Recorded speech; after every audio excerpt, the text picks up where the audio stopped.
Assalamualaikum warahmatullahi wabarakatuh. Hai, perkenalkan nama saya Azkia Lutfi, NIM 2202100021. Saya dari Prodi Administrasi Publik kelas 3A. Di sini saya mau menyelesaikan tugas akhir saya, yaitu mata kuliah Etika Administrasi Publik dengan judul Etika dalam Kebijakan Publik. Yang pertama, etika dalam kebijakan publik.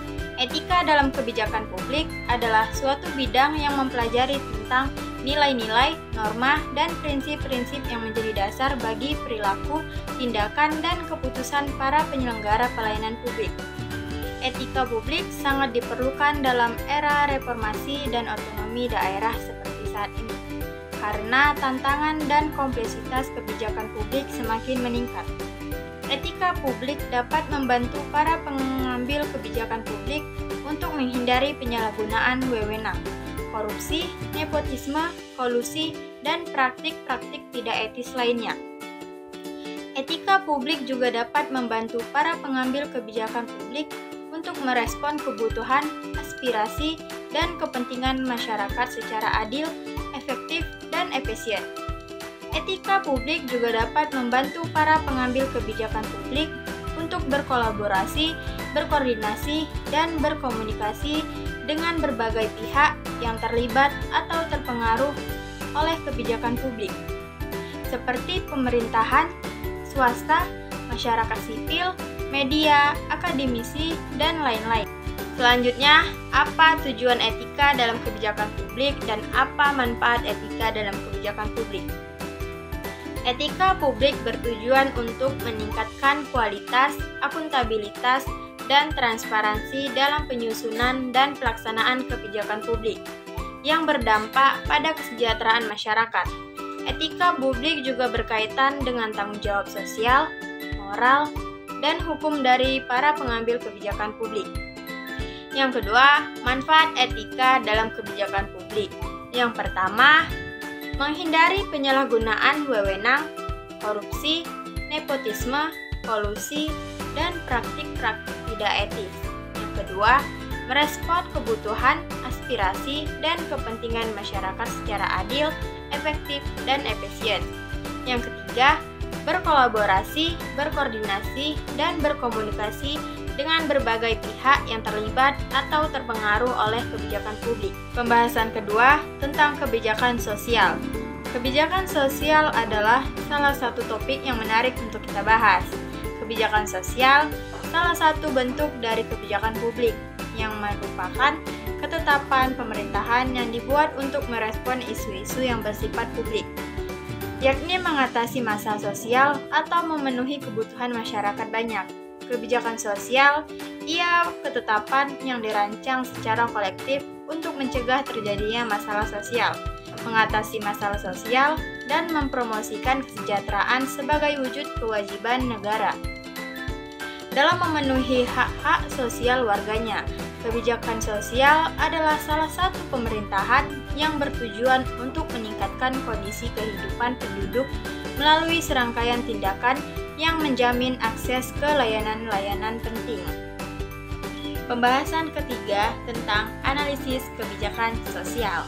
Analisis kebijakan sosial adalah suatu usaha yang terencana dan sistematis untuk menilai dampak dan konsekuensi dari kebijakan sosial, baik sebelum maupun sesudah kebijakan tersebut diimplementasikan.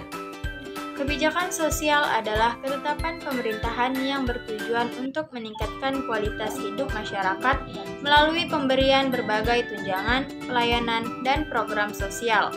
Analisis kebijakan sosial dapat menggunakan berbagai metode penelitian dan argumen yang relevan dengan isu-isu publik yang dihadapi oleh masyarakat. Analisis kebijakan sosial juga dapat membantu dalam merumuskan, mengembangkan, dan mengevaluasi alternatif kebijakan yang sesuai dengan kebutuhan dan kondisi sosial. Analisis kebijakan sosial merupakan salah satu cabang dari analisis kebijakan publik, yang merupakan disiplin ilmu sosial terapan. Pembahasan terakhir ialah proses pembuatan kebijakan publik. Proses pembuatan kebijakan publik adalah suatu rangkaian langkah yang dilakukan oleh pemerintah atau aktor lainnya untuk menyelesaikan masalah publik dan memenuhi kebutuhan masyarakat. Proses pembuatan kebijakan publik dapat dibedakan menjadi beberapa tahapan, meskipun tidak ada kesepakatan tunggal tentang urutan dan jumlah tahapan itu. Berikut adalah beberapa tahapan yang umum digunakan dalam proses pembuatan kebijakan publik. Yang pertama, identifikasi masalah dan kebutuhan. Tahap ini melibatkan pengumpulan data dan informasi mengenai permasalahan publik yang dapat dihadapi oleh masyarakat dan kebutuhan-kebutuhan yang belum terpenuhi. Tahap ini juga mencakup analisis penyebab, dampak, dan akar masalah yang melatar belakangi permasalahan itu. Yang kedua, formulasi tujuan dan sasaran. Tahap ini melibatkan penempatan tujuan dan sasaran yang ingin dicapai melalui kebijakan publik. Tujuan dan sasaran harus spesifik, terukur, dapat dicapai, realistis, dan berbatas waktu.